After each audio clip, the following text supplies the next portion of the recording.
Great. Again, just happy to be here. Obviously honored to be asked to speak. There's a lot of great people that have spoken so far. I want to just tell a little bit about my story and more importantly, hopefully you guys could take a little bit out of maybe, I don't, because we don't want to brag about championship mindset. We really try not to do that because, that's how we've been successful. We don't worry about what we've done in the past. We worry about what we've done or what we're going to do. I think that's one of the big focuses I'd probably tell you. But in any case, if there's anything I could share in terms of giving you a bit of thought process of how things may have been done, did want to make sure that it wasn't there's been a lot of technical presentations and there's a lot of great stuff from a lot of different coaches. I felt that actually found it a little bit more difficult to talk about something that's more conceptual and put my thoughts together in terms of what has made Carleton basketball so successful.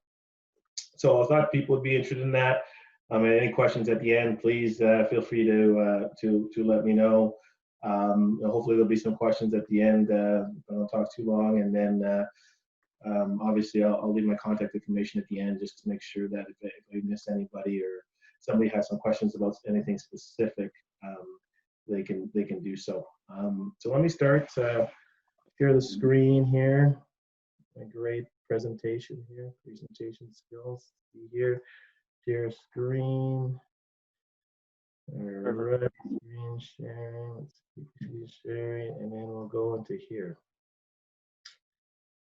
See what we got here. Oh, there's nothing here. Let's try this again. There we go. All right. Let's go through it. So again, I was born and raised in Ottawa. My given name is Taffe. That was named after the first Prime Minister of Nigeria, Sir Abubakar Tafawa Balewa. He has ended up being assassinated in a coup in 1966. I was born in 71, so I don't know what my dad was thinking about there, but in any case, people always ask me where I get my name from. I don't know where Taffe came from, but probably because my brothers couldn't say it properly. My 30th straight year playing and coaching at Carleton. As Chris mentioned, I played at Carleton from 1990 to 95. I was assistant coach with Carleton women. At 1995, Paul Armstrong was a coach, and really gave me my first opportunity.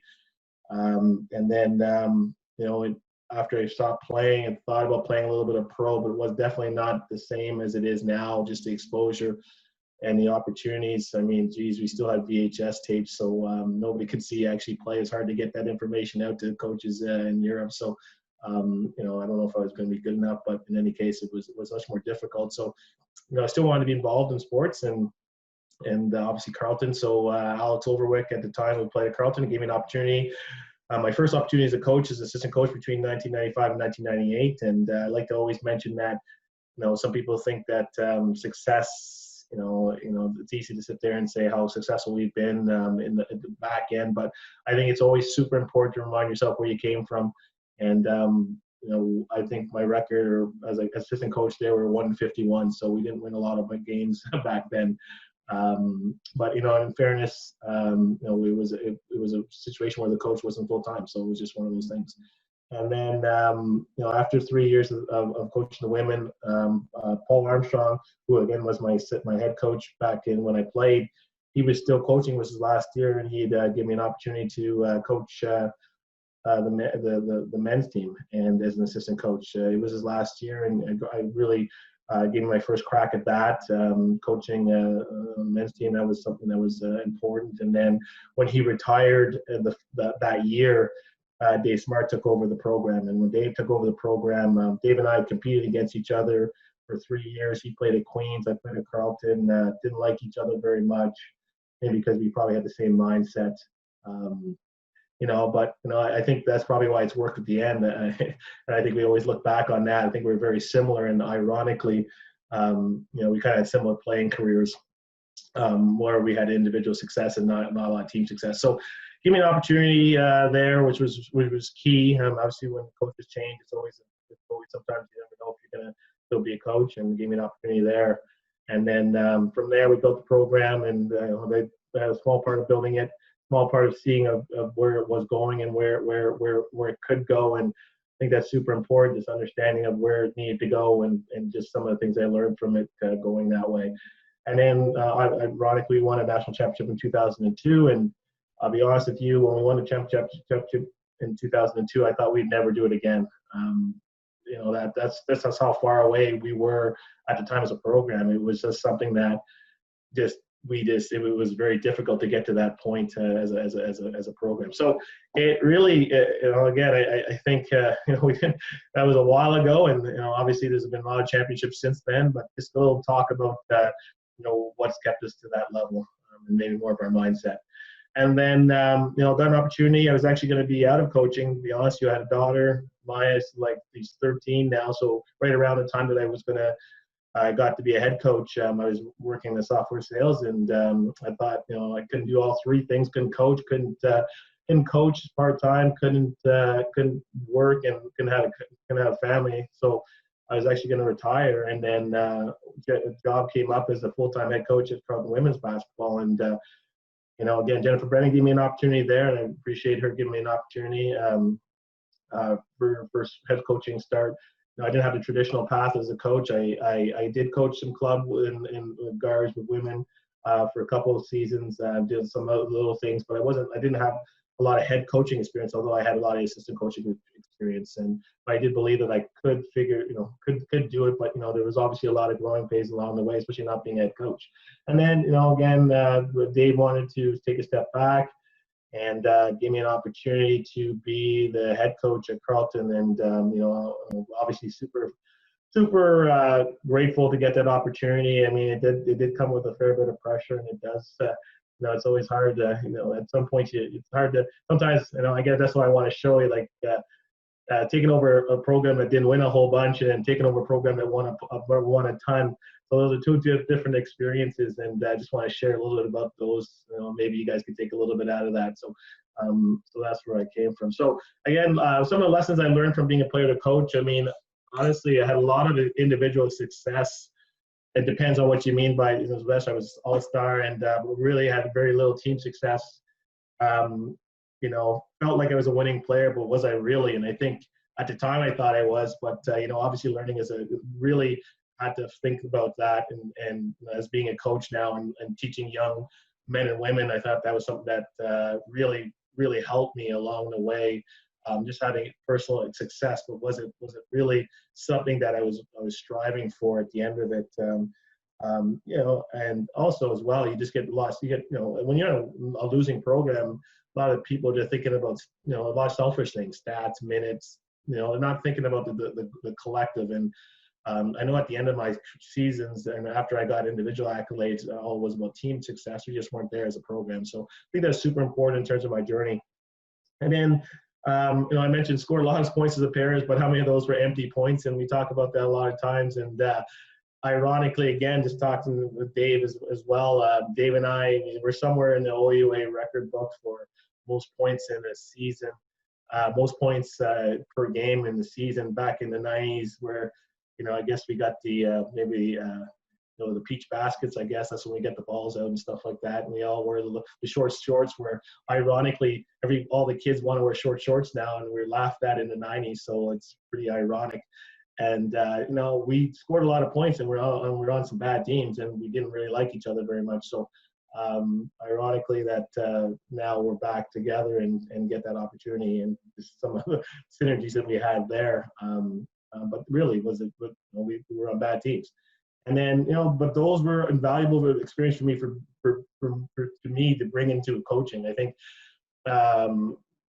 there's different paths to be a coach, and you definitely don't have to be a player to be a coach. I mean, I would argue if you were good as a player, sometimes it's hard to understand some of the roles that other players have. And honestly, I probably didn't understand it as well, although I didn't always. I've been cut from teams and stuff like that. But I just think that at the end of it, I think it's super important to maybe where I came from and understanding it was all about team success for me. I already had individual success, so I wasn't really interested in team in individual success anymore. It didn't really mean a whole bunch, and really wanted to focus on that. As I mentioned before, taking over from the head coach in Carleton women's basketball. I mean, that was one thing that opportunity I got, and this is where we're here. You know, I think some of the early priorities that I had was, you know, fostering competitive environment. I mean, at the time, the team was 45 to 45 teams in youth sports or CIS or CIU at the time. I don't remember which one it was, but we're a very good team. You know, changing our definition of fun, I think it was one of the things that we needed to do. And as you know, we just again, I saw fun in winning and being successful. And by the time that I was done with the men's team and seeing that grow, I thought that was something that we could, you know, how do we change the mindset? How do we change, you know, we talk about culture a lot, but how do we change the mindset of change our definition of fun, especially with female athletes? I think that's the one thing that, you know, I wanted to try and get out of this, was trying to say, hey, so it's all right to be competitive. It's all right to be, you know, it's not about, you know, I never saw it as I saw them as competitive athletes, not female or male. And, you know, again, I guess there's some good parts about that and maybe not so good parts about it, but that was my concern, is this competitive athletes do X and they think this way. So, you know, obviously probably made some mistakes on the way trying to get that. And I don't think everybody bought into that, and especially at first, but, you know, I did have a vision of how I wanted to go and where we need to go.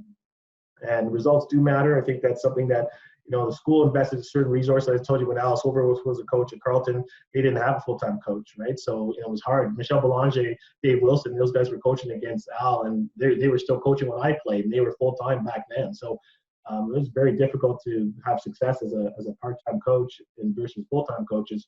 So it was more of a circumstance than anything else. But in any case, they did invest in a full-time coach, and they weren't having the success that they wanted. So, you know, that was why I was there. So I said, obviously the results do matter. They wanted to see the program be a little bit better than it was. And then from there, you know, we talked about off-season player development as a standard. We just had to, we needed to prove our skill level. We just weren't that good. And, you know, we knew a lot of work that had to be done in the off-season. We really had to start thinking about that as a program, and the people within the program, you need to buy into that.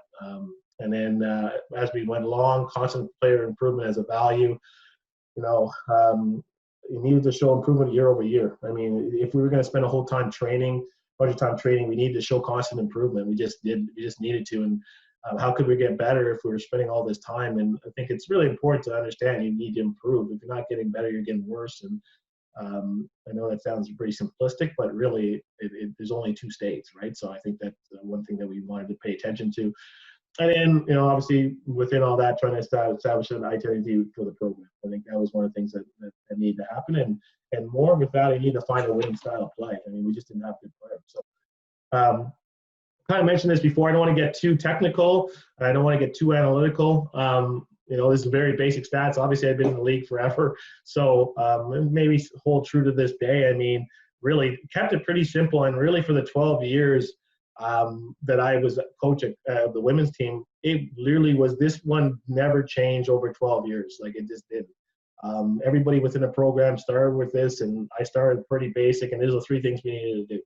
And, you know, when you're building a program and you know, keeping the priorities, and especially when you don't have a lot of skill, I think it's super important. These are things that I believe people with skill, maybe the third one you can't do as well, taking care of the ball. I think that's something that you need to be a bit more skilled, but having awareness of it's super important in terms of being successful. So, you know, we just talked about, you know, keeping opponents under 60 points a game. We just, you know, at the end of the day, I mean, let me just go back to that. And in terms of our skill level, you know, defending doesn't require skill, which is important when I initially took over the program, because of lack of talent in the early days of the program. We just didn't have a lot of talent. We just didn't, I mean, it didn't really need a lot of skill. It definitely needed an awareness and a willingness to defend. Rebound, you know what, we need to keep offensive rebounds to under 10 a game. There's a lot of missed shots out there, and we just needed to kind of make sure that we had a situation where we were we were getting boards and not allowing it. I think the 10 was a number that I kind of figured out that, you know, as soon as we allowed more than 10 more offensive rebounds a game, we didn't win games, and you know, we needed to keep that under 10. And that was a really good focus for us in terms of something that the girls can control. And to be honest with you, it was effort, energy, yeah, of course, size a little bit, but really, it's not the biggest people don't get rebounds. Rebounding has nothing to do with size necessarily. It has to do with heart, will, and there's a knack to it. And but it really was a focus, and it wasn't something that we didn't spend a whole bunch of time. I think one of the things I want to talk about, and even with the Carleton men, like we don't spend a whole bunch of time doing rebounding drills. Like honestly, like we do none. I mean, we do no rebounding drills. I mean, now especially with anybody gets a concussion, it's like, sometimes you do some things and two people hit each other and they both have concussions and now you're out for the week. Like you just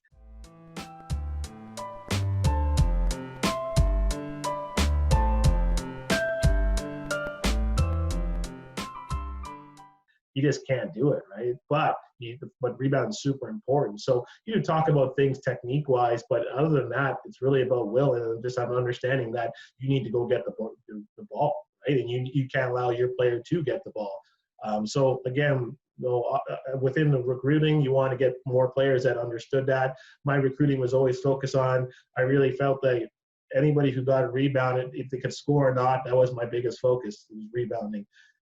It's easy to see, or somebody who's always around the ball was always something that I saw, especially in the women's game, is that's what I focused on. Who can go get a ball, go look at, because anybody would go, especially when I first started, it's like, yeah, if you could identify, if I could walk in the first time and identify a player that, oh yeah, she's a great basketball player. If I could see it, then anybody could see it. And obviously I wasn't going to get them because they were that good. So I need to figure out a way to get some kids and figure out how to get this program successful. And then the last thing is taking care of the ball. We needed to keep turnovers under 50 in a game. Like it just happened. We just couldn't be giving the ball to the other team. That's a bit more harder to do, and that was more of a recruiting thing where you got better skill level, better kids that can do certain things. But inevitably, the concept is pretty simple. No live ball turnovers. We just couldn't. No way we get under 60 points a game. So we're giving live ball turnovers. You can't rebound shots that we didn't take, so didn't really focus on our rebounding side of things. And if we turn the ball over, the other team would get way more possessions, and they had way more possessions. They'd have way more time to shoot. So we didn't keep it. We kept it pretty simple, honestly. And I really wanted to say, like, sometimes people overthink things, and it was really simple for us. And I broke it down to these numbers. You can come up with the own numbers you want, but for us, that was the one things that we kind of focused on. And for the 12 years, as we got better, our points of the game, started to get even better than 60. It started to be 50. We really started to control the boards. Turnovers were always a battle, but when we were at our best, I think we were at like 11 or 12. And as we got more skilled, we scored more points, so the margin for victory was better. So nothing ridiculously complicated. I'm no math genius, but just some simple analytics that we used. And just about the team very quickly. At the end of it, we really developed expected to win kind of mentality. We just now again we did a lot of work, and we put a lot of work into our off season. We put a lot of work into training, and we felt like, why not us? Developed a competitive mindset in practice. I think that was paramount, and especially with the female athletes, I felt it was super important to not be afraid to compete and compete within the actual within the lines of the gym. Like, I think it was super important when we left the doors. It was, we weren't going to have any hard feelings about competing. But within the practice setting, we were going to compete, and we're going to want to win, and that was okay. And I think that was something that, especially by the end of it, my team has really started to get good at. Understanding the importance of game preparation. That was something that our girls really,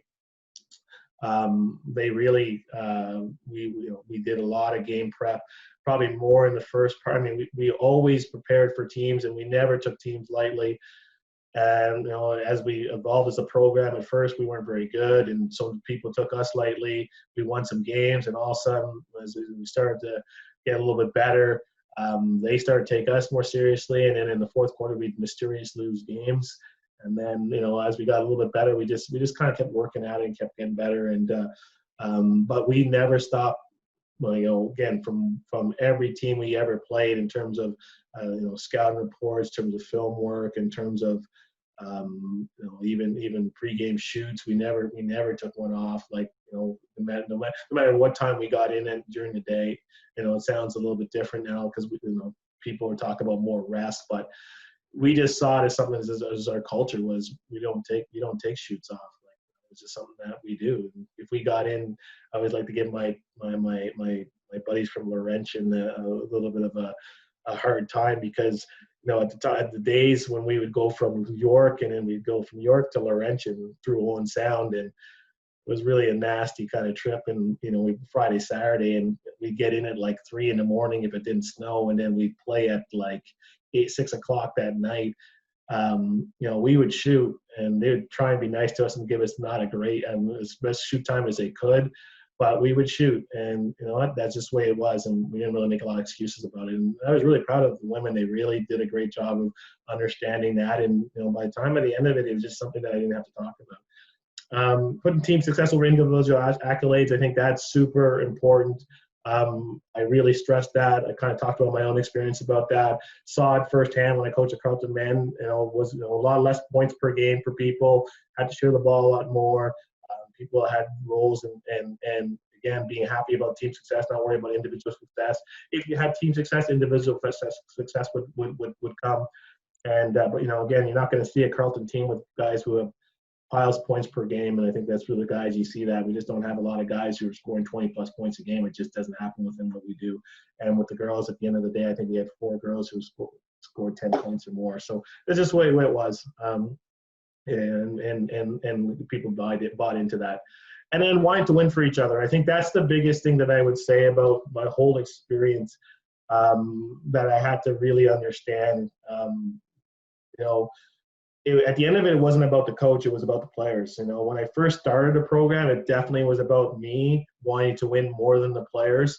But you know what, that model doesn't work. It never did work. At the time, I think, you try and get kids on the right, you try and get more kids that have more of that competitive mentality, so that they see the way, and that's what you do over time, and you kind of recruit different kids. But inevitably, it has to come from the team, and it has to come from within. And that was the most proud of the last years I had. It wasn't about me, it was about them and what they want to do for each other, and that was super.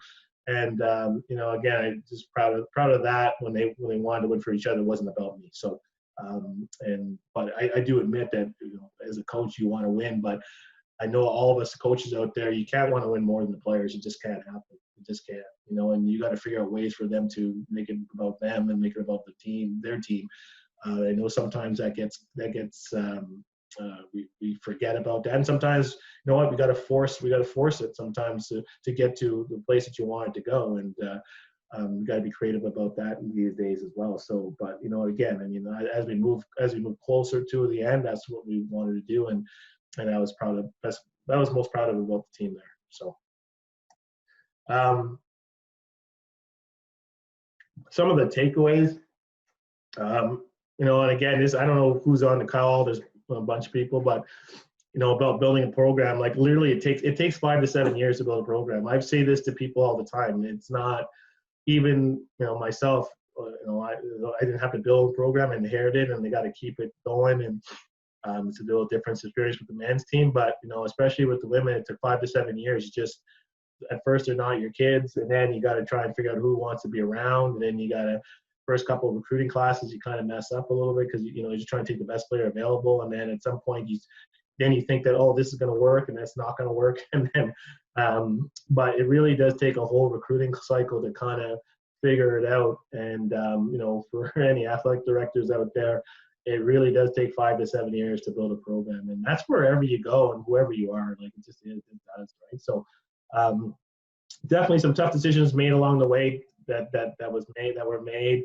I think that all the decisions I made were for best for the team. I think you got to think team first. I think every individual has these things that they want. they want more minutes, they want more playing time, they want more, they want to go, they want to go, spend extra time at Christmas. They want, there's all these things as a coach that your individual players wants. But the way he's always explained it is, like it may not be best for you individually, but any decision that I make is thought as being best for the team. And again, as we got better and as people understood that, I felt that was a good way to word it. And a lot of times that's a lot of the conflict. It's everybody wants something as an individual, and you got to manage that.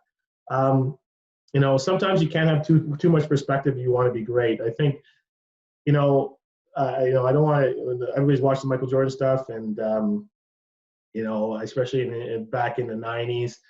I do see some similarities there in terms of some of the thought process. But you know what? Like anybody who's done anything great, they've had no perspective.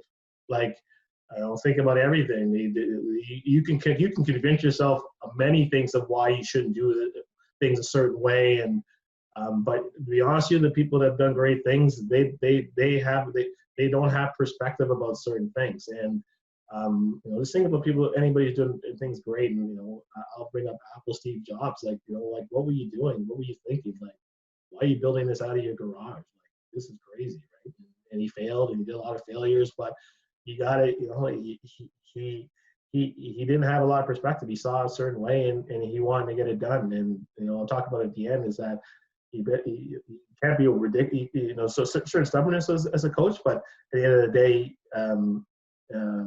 you got to make sure that you stay with your convictions. So, and again, I think that for this program, especially with the women's program, again, I thought we could win, and I don't know how I was going to get it done, but I thought we could. So, it doesn't mean that there wasn't a lot of turmoil along the way, but inevitably, we found our way, and we figured out a way to win and saw the program and turn the program around, which is what I'm proud of. And then the last thing is, I'd say, and this credit for winning national championship often goes to the team that wins it that year, but really the past success is paid by all the former players, coaches, and support staff. And that's super important to remind yourself. I mean, when we won in 2017, 2018, there was a lot of people, a lot of players that that contributed to the program and didn't end up winning that year. But, to be honest with you, there was a lot of trials, a lot of tribulations, a lot of defeats.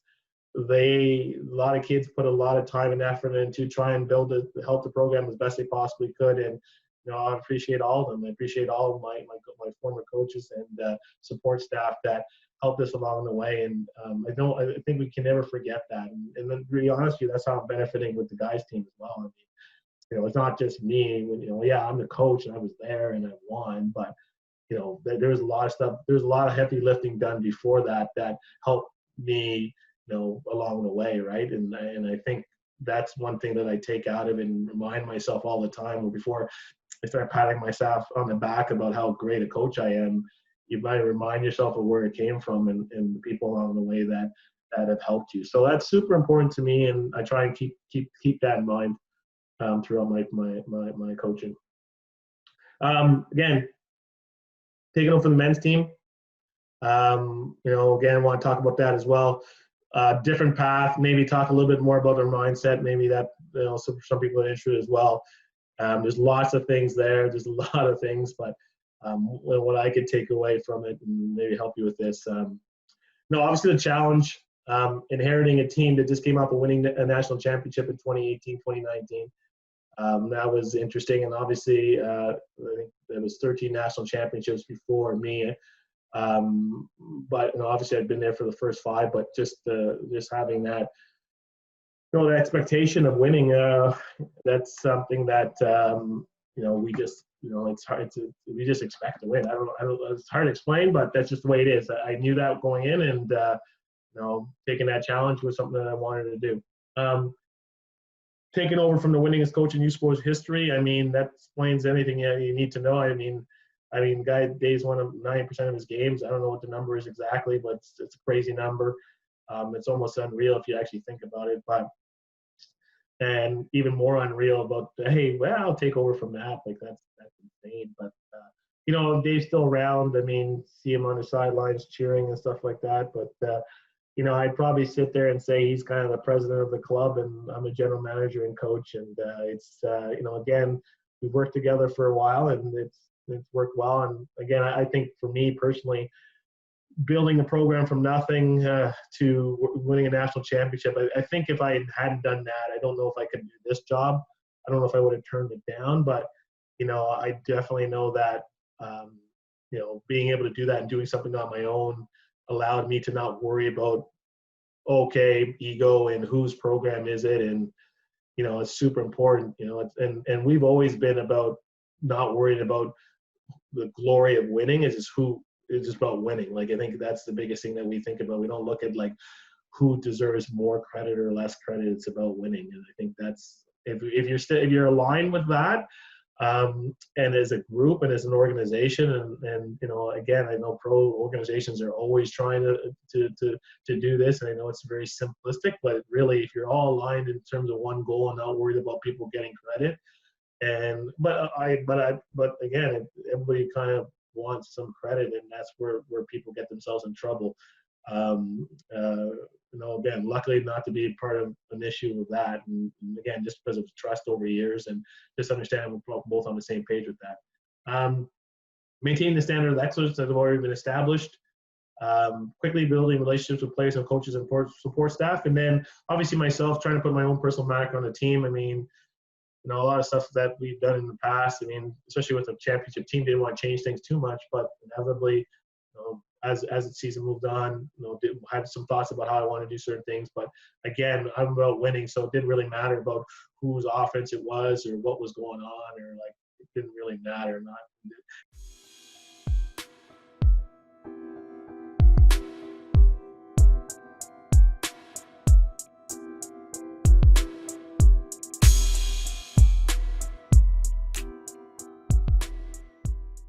Those things aren't important to us at Carleton. It's about winning, and it's about at the end of the day, championships. And I think that's to have that and have that culture.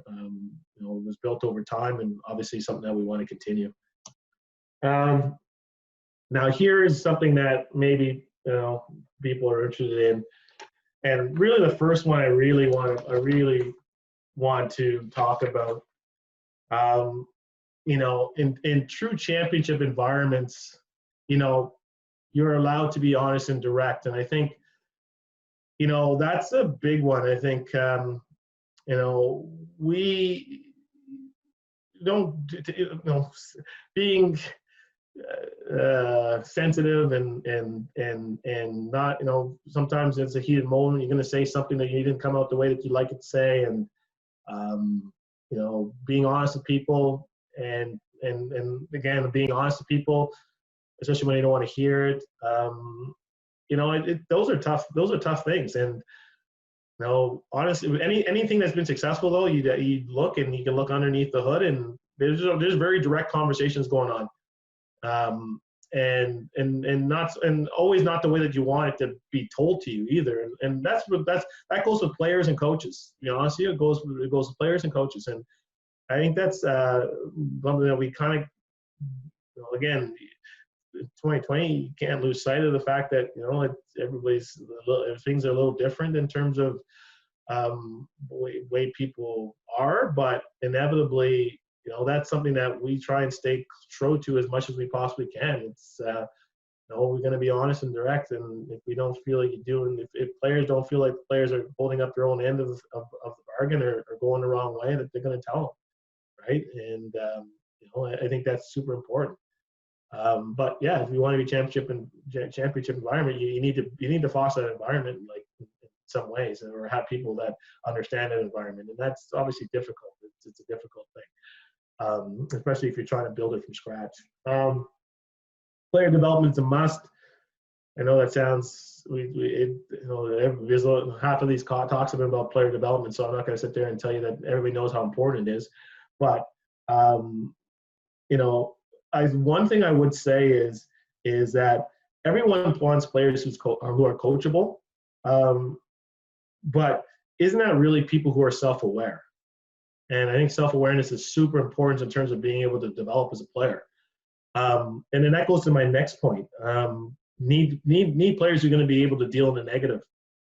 And I was thinking about this talk and thinking about, there's a lot of talk about positivity and everybody needs positive and reinforcement, no question. But you know what? In my experience, people who are more self-aware are able to deal in the negative. What I mean by that is just, you got to be able to attack your weaknesses as a person, as a player. It's hard to attack your weaknesses as a player or as a person if you're unable to address them, right? It really is. And and usually when you're addressing something that's something that you don't do well, it's going to be a negative, right? No matter way you can sugarcoat it any way you want, but inevitably it's not going to be something that's going to be positive. If it was positive, then you probably do it better, right? But people who are able to be a bit more, be self-aware about that and be able to deal with the negative without getting too down and understand, okay, yes, you know what, you don't do this well, okay, well, all right, well, let's address that. And if you can't address that with people about what they don't do well and they accept that criticism, well, then how can you really help them and how can that player really develop? It just doesn't happen. And then, again, we've been fortunate to have people within our program that I don't think everybody within our program understands that, but I think the people in our program who have gone through the process and come out the other end of it have been able to talk to the people that have who are coming to our program and obviously see the fruits of their labor and their success and people playing pro and everything else like that. So, but it really is something that we address, I'd say daily about that. And sometimes, if you come to a practice or listen to us and you think we're always negative, but again, we're thinking about improvement, right? And we're not afraid to go and deal with the negative. But that's just the way that we think about things, right? Practice has to be a place where pressure is the greatest. Dave's talked about this a lot, but competitive access to our practice, I've seen people talk about influencing, behavior in terms of defensively versus analytically. I heard Jay talking the other day about shots and giving more shots for certain points for certain actions that you want to happen or certain behaviors that you want to enforce. It's something that we constantly do. Defensively, we constantly do it. Anything that you want to enforce within your team, we try and skew one way or the other. But let's be honest, if you can put points and skew things any way you want. But if the key people don't actually care about competing and winning, well, then it doesn't really matter, right? So that has to be a super important part about being competitive. So let's say you shared, you give up, it's 10 points for a 3, but the guy doesn't care if he gives up 3 on your team. Well, that's not going to work, right? So yeah, well, we do a good job of that. Well, you gotta have people around it that actually care about being successful and winning, and obviously having people around them to call them out when those people don't care about those things. So, but again, when you have like-minded people around you, it's something that doesn't really need to be enforced. So, and we have the luxury to do that. So, one other thing is taking possessions off. I think we just, there's no such thing as taking possessions off. And I know that people look at that and they're like, well, what's going on? And I think when you want to watch a Carleton game, you're always like, why are these guys, what's this guy's problem? Like, why are these guys going nuts? It's about the end for us. It's about the national championship. And especially if you think about basketball, and we don't have 7-game series. So you have one game, you have 40 minutes, there's only X amount of possessions. So, if you have 7-game series, yeah, take some possessions off because you have 7 games. If you lose a game, no big deal. But if you're in 1-game finals, you better be concerned about each and every possession, and you better be concerned about that in practice, and you better make sure you're concerned about it and not let any of those possessions off at all, or if you really want to win at the end. Because to be honest with you, it's hard to win. It's hard to win a game, a 1-game final, 1-game semis, 1-game quarters. It's hard to win those things. Those things are super difficult to win, and why wouldn't you do it if you knew that that's where you needed to go? And I think we have the luxury of understanding that every possession matters. So sometimes in the game in January where we're winning by a lot, and somebody that messed up on a possession, yeah, we're going to bring it up and we're going to take it seriously. I think that's one of the things that our mindset is. We have to, because again, we're always in 1-game finals. and we need to win. So, and again, I think that was really good point about, especially the Nationals and the last year against Dalhousie. And my takeaway from that was, I mean, we're down and it didn't look too good, but and again, it was every possession's a new possession for us. It's not, we don't really dwell on the past. We don't dwell on every possession is new, and you just keep playing. And there's a pile of possessions, and you control what you control within that possession. And and we did catch them and did end up winning, but we didn't really dwell up on every possession is important. So it wasn't like, oh, one possession is more important than the other. All of them were important. Not to say that we were successful in all those possessions, because we weren't, but they were all important. And all the guys, we didn't get more uptight or less uptight, because that's the way we do things. Taking players' roles to another level, I think that's one thing that we take to another level. Knowing your role, accepting your role, doing your role. I think those are three things that are super important. But we take it to another level, and there's roles, who scores, who doesn't score, who rebounds, whatever. But I mean, we break down roles in terms of offensive rebounding, offensive transition, defensive rebounding, defensive transition. Everybody has a role at all times in terms of what they're doing, and they have something that they need to be doing. So, so we can go back on every possession and say, what did you do here? Everybody knows what all five people are supposed to be doing at all times, and that's powerful as a unit. So we can look at any video that we have. I can tell you that we would go through it a lot and say, okay, what was this guy doing? What was this guy doing? What was this guy doing? Even though there's three people on the offside, they should be doing something. They should be spacing. They should be doing something else. And then and defensive transition, everybody's got a place to go to. There's responsibilities, rebounding, offensive rebound, for instance. Everybody knows who's supposed to be rebounding, and then also everybody knows what shot's supposed to be taken and who's supposed to be taken or what their shot is, right? So we get really granular with that, but inevitably, it's super powerful when you're playing, and that's why sometimes you look at us and we're a bit more uptight, but again, because every possession, everybody should be doing something, and you can track it back to. And that's part of the reason why we don't play a lot of zone or play any zone, because at the end of the day, zone, it's like, well, was that yours or was that mine? Was this yours? Well, we don't like playing in. We like playing in absolutes. We don't like playing in oh, well, this wasn't yours or this was ours, and you see that sometimes in the zone. It's like everybody's looking at each other like, whose possession was that? Whose rotation was that? Well, we don't like dealing with that. So you don't see us playing a lot of zone. So and then last thing is, losing isn't acceptable to us, and I know that sounds crazy, and I guess I wanted to talk to people about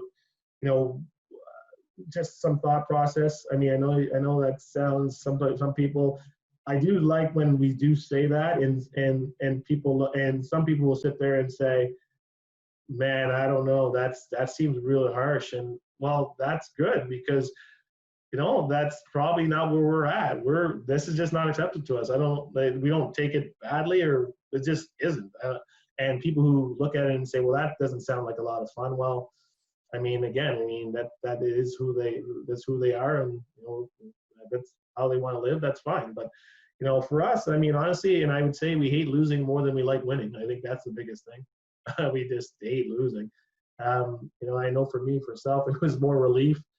Even my 2 national championships was more relief than actually being joyous of winning. And I know that doesn't sound a lot of fun, but that's just the way it was. So, but anyways, just a little bit about again, this championship mindset a little bit. I mean, there's lots of other things I could talk about, but those are the things that came to my mind. Final thoughts. I just want to give you guys a chance to talk. So being resilient, I think that's super important. With the women's team, we lost in the semis the year before, national TV, first time we got there, didn't play the way we need to play. There's other times where we just, we had a lot of setbacks, and there's going to be setbacks in your career and as a coach, as a player, as a team, and you just got to kind of, those setbacks are always, how do you take those setbacks and you grow upon them? And there's something that absolutely is necessary for anybody successful. There's going to be setbacks. Showing humility. I mean, remember the losses. I always like to use this one. Remember we played, I don't know if everybody knows who Oswaldo Giante is, and probably arguably the most winningest player in in youth sports history, won 5 national championships in 5 years and won our first 5. And I remember him telling us his first year as a rookie that we're going to win 5. And I told him I thought he was crazy. And then he ended up winning 5. And I remember telling him at the end, like, okay, I guess you were right. But he on his senior night, we were just getting rolled by York. I think it was 63-22 at that half or something like that, something crazy.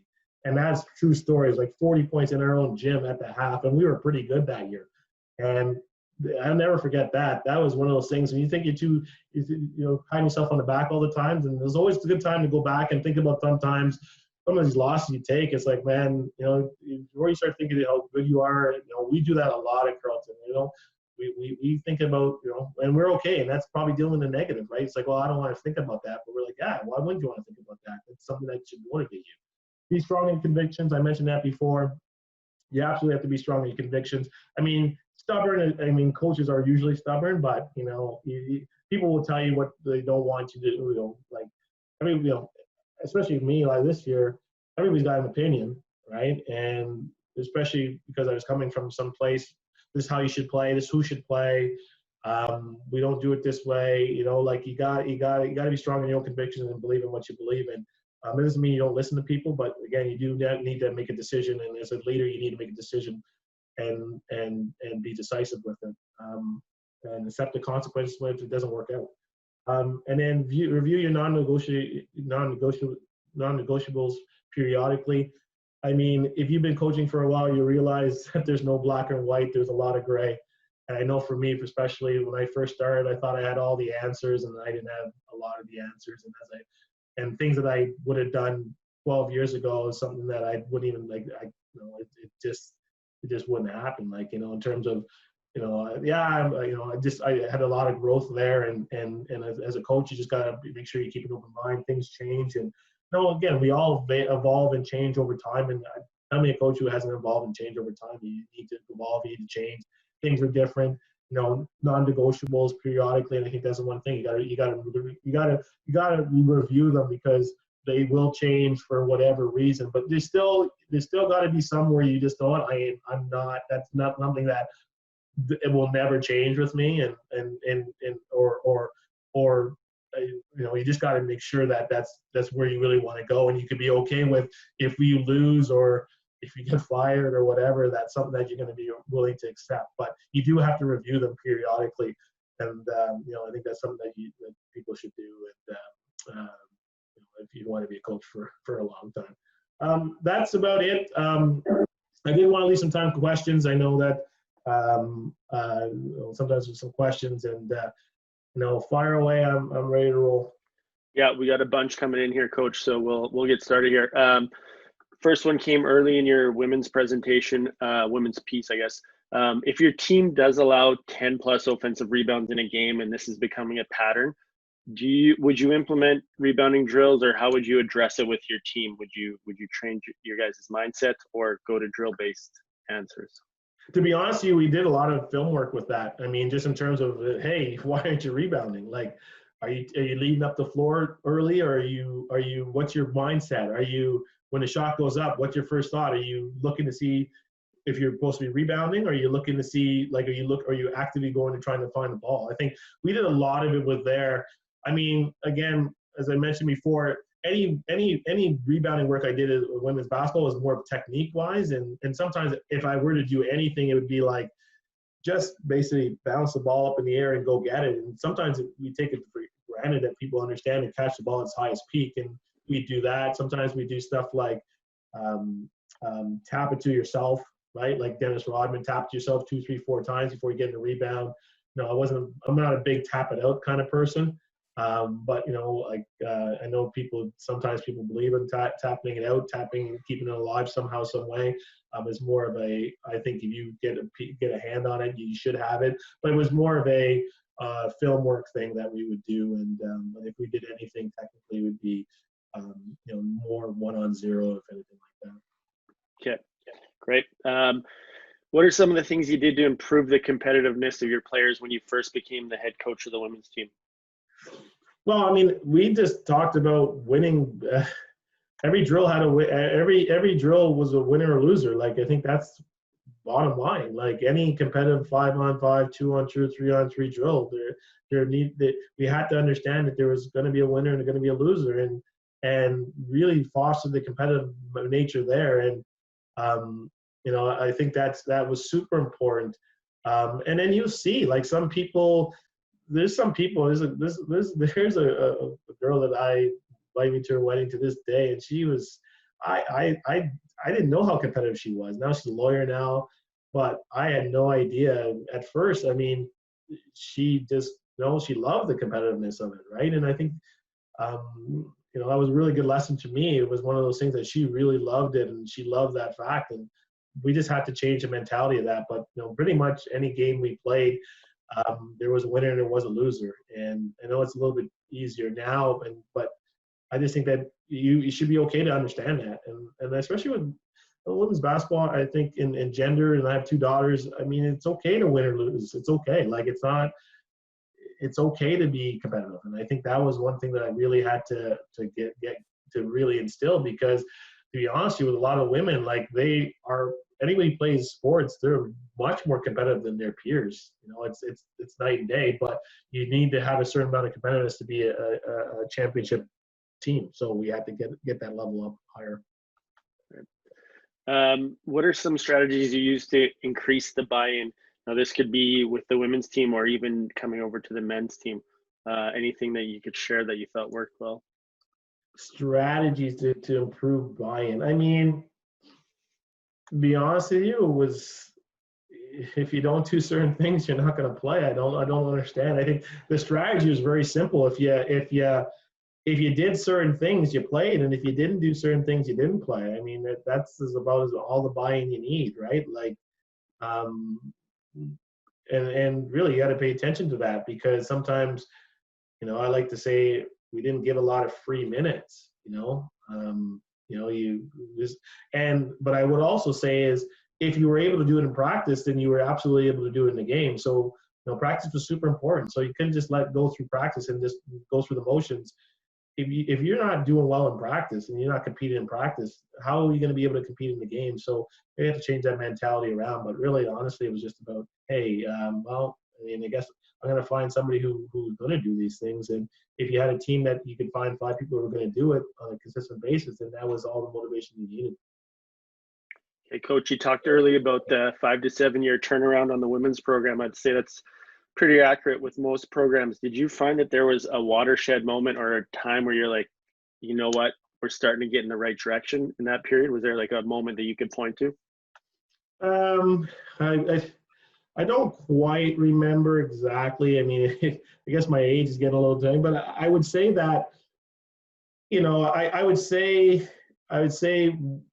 probably after the 3rd year, I felt like, it takes about 3 years to figure out, you start getting, your player that you're looking for. And also at that point in time, they start buying in. And I mean, I had this girl, Allison Bush, and she's a great friend of mine, and, awesome. And my watershed moment for her is the 1st year, and I thought she's going to be great. She ended up being my first All-Canadian in school history. For her, it was, that was one of those ones where I remember going to her parents' house, and she was going to go to UT, and I was like, listen, you got to come to Carleton XYZ, and we hadn't done anything yet, and I just said, listen, they have to trust it. And I always thank her, because he was like kind of believing in Jesus or something like that, or God, because I hadn't done anything that there was no proof, right? It's easier now when I started getting recruits, and even with the guys team, it's like, well, I don't need to, like, this is what's going down. I don't need to tell you anything. Right. Proof, right? So with her, she bought in, and then the 1st year she couldn't dribble with her left hand at all. Like literally, she'd dribble into the corner into her right hand, and she was a point guard. She didn't want to do that either. It was hilarious. And by the 5th year, she'd rather go right, and she was an All-Canadian. And again, that was probably one of the watershed moments for me in terms of, hey, yeah, you know what, we can do this. So which I always thank her for. Okay, great. We'll go 2 more here. We'll try to get done here before our time. Sure. How do you get your players to play every possession, keeping their foot on the pedal when you're up big margins quite often? Are you in their ear, or is this just a mindset your team has? Well, a bit of a mindset your team had, but inevitably, like, especially the first, and I think one of the things that I'm different than Dave, I'll play anybody at any time if they're getting it done. I really believe minutes are the key, right? Like, especially these days and age, you can't, there's nothing to talk about. You can't yell at people. You can't do anything. So just, okay, well, if you ain't going to do it, I'm going to play somebody else. Like, that's very simple. It's not, it really is. And if you think about it in the NBA level or any level at all, even NBA, even guys who make a mile of money, they still want to play because that's for their next contract, right? Like, they can't, yeah, it's okay, well, I'm going to make X amount of dollars and I'm going to sit on the bench. Well, that's not good because they're not going to, that's the last contract they're going to get. I always feel like with any organization, any competitive organization, I mean, obviously now, as you get older, obviously the younger ages, you have to play everybody. So obviously I'm not talking about that, but minutes are key. Like, so it's pretty simple for us. It's like, especially how we had some good players. So it's like, okay, well, like, and especially with this year, I had this guy Stanley Mayombo who, again, was a fifth-year guy, and literally, well, when he played and he was not in our main rotation, well, he'd get 30 in our, like, if he was playing, right? So it was simple for us. But I would still say that you got to, it's about playing and it's about minutes, and you got to make sure that if they're not doing the right things, that you're going to find somebody who's going to do them. Okay, last one real quick here. Turnovers, do you put them in a different category when you're watching them, forced or unforced? And then do you clip these together for your players? I mean, at the time it was, I mean, especially at the beginning, we didn't really think about that much. And I think we just started putting some more thought to it. But absolutely at the end of it, we talked about, just all coaches, it's just like, the things that you want to do for defensive transition, it's like you talk to the players like, look what we have to do when we turn the ball over. Like, literally, it's a 2-on-1, 1-on-0, like just all the results of that. And sometimes one time I think we lost, like we give up the score in the 80s, and we went through a lot of possessions. And in the possessions that we turned it over, I showed them what happened after that, and literally there's 20 points of points that were uncontested because we turned the ball over, and they're all live turnovers. I'm like, well, we just gave up 20 points, and we could not, and we spent so much time on defense, and we couldn't do anything about it. Like, we spent a lot of time to be able to defend, and we have the strategy, but if you're just going to give them 20 points, so we did show a lot of that. So, we didn't have to get too granular in it, but literally I just showed, like, okay, here, turnover, what happened after the turnover, this is how many points we gave up off turnovers, and I thought it really did a good job of kind of buying into, our 60 points a game and why that was important.